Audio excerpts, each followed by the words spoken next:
English Pronunciation Lesson 10. Topic: Intonation.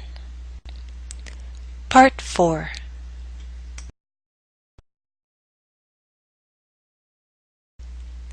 Exercise 5. Listening task. Listen to a few of the questions you heard in the interview. Can you identify which questions use falling intonation and which ones use rising intonation? Interview questions. 1. What do you do? 2. How long have you been building flutes? 3. Can I see one of your flutes? 4. Is this your flute? Did I read all 4 questions with the same intonation pattern? No, and that's because most yes-no questions use rising intonation. Information questions, meaning questions that begin with what, who, why, where, when, how, etc., use falling intonation. If you need to, go back and listen to how I read those 4 questions. Now it's your turn to practice intonation patterns and questions. Listen and repeat. Number 1. What do you do? 2. How long have you been building flutes? 3. How long does it take you to make a flute? 4. Can I see one of your flutes? 5. Is this your flute? 6. Can you play the flute? 7. What was that? 8. Do you play any other instruments? 9. How did you learn to play all these instruments?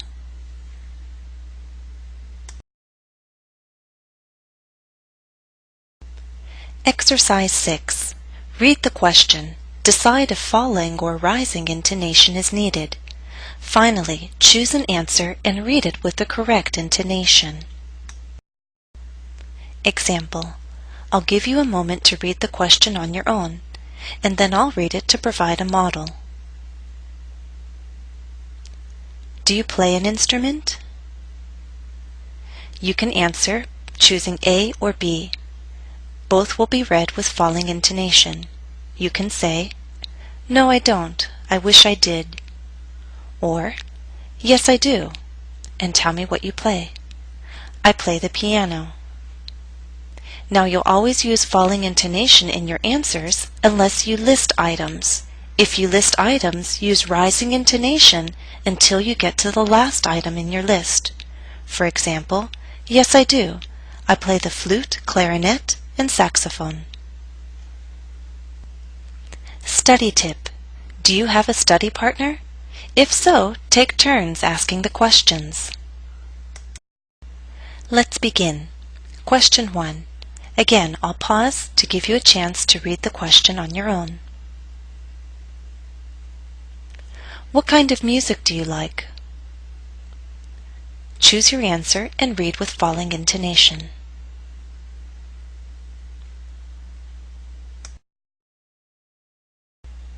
Question 2. Can you read music?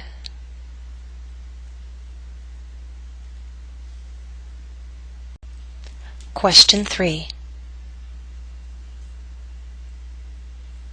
Have you ever been to the opera?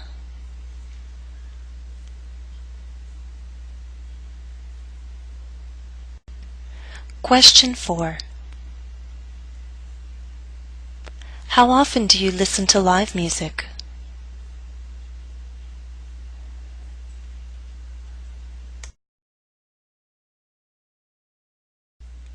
At this point, I'd like to share some helpful tips for more natural intonation. Here are some do's and don'ts. Go up a little before a fall. So for good falling intonation, your voice needs to come down from a higher note.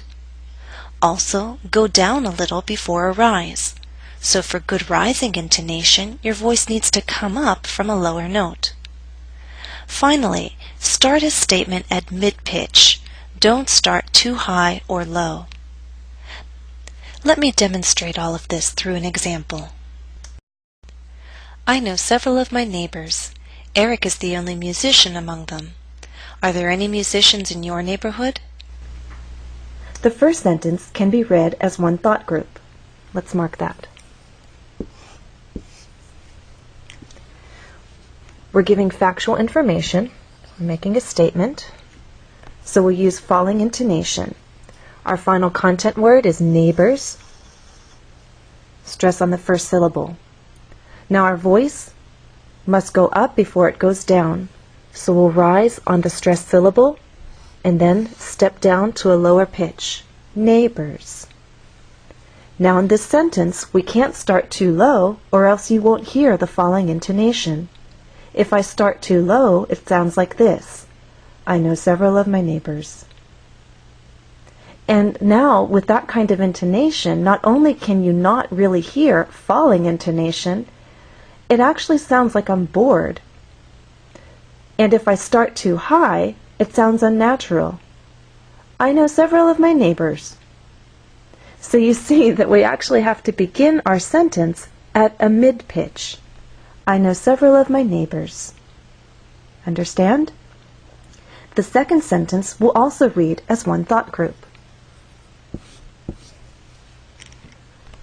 What's the final content word giving new information? Musician, with stress on the middle syllable. Again, our voice must go up before it goes down. So we'll rise on the stressed syllable and then step down. There are more unstressed words following, so our voice will either continue to go down or at least stay at that low pitch until the end of the statement. Eric is the only musician among them. Now at the end of our example, we have a question. Okay. We're asking a yes or no question, so we'll use rising intonation. And what is the final content word? It's neighborhood, but is that the word that receives primary stress? I'd argue no, because we're going to contrast your neighborhood and my neighborhood. At first, I'm talking about my neighbors. Now I want to know about your neighbors. So stress is on your. So if this is the point where our voice rises, there must first be a fall, a drop in your voice.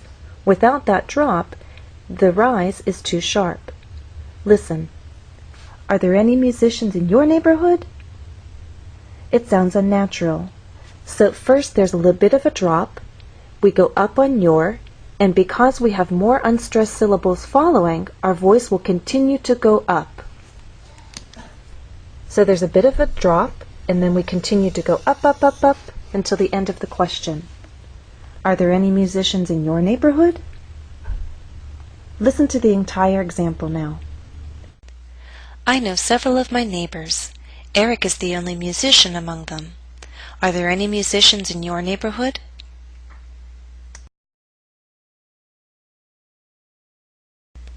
Exercise 7. Listen closely to the statement. What does the intonation tell you?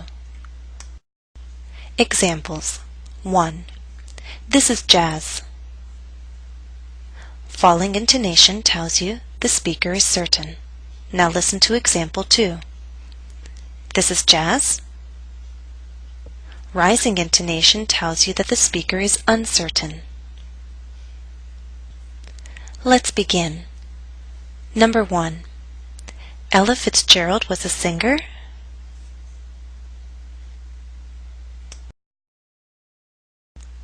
2. John Williams composes music.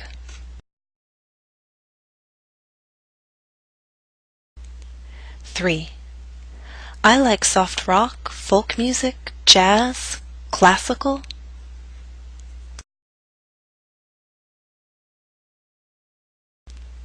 4. Turn up the radio. I like the song.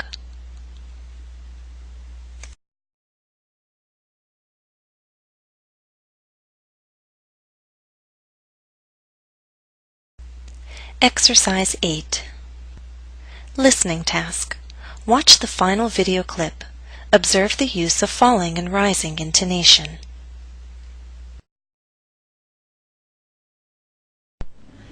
Do you perform? I do. I perform on flute mostly these days. Who do you perform for, or who do you perform with? I play with a group called Ensemble Robot, and where I actually help build robots, but then I also sing and play my instruments with the robots too.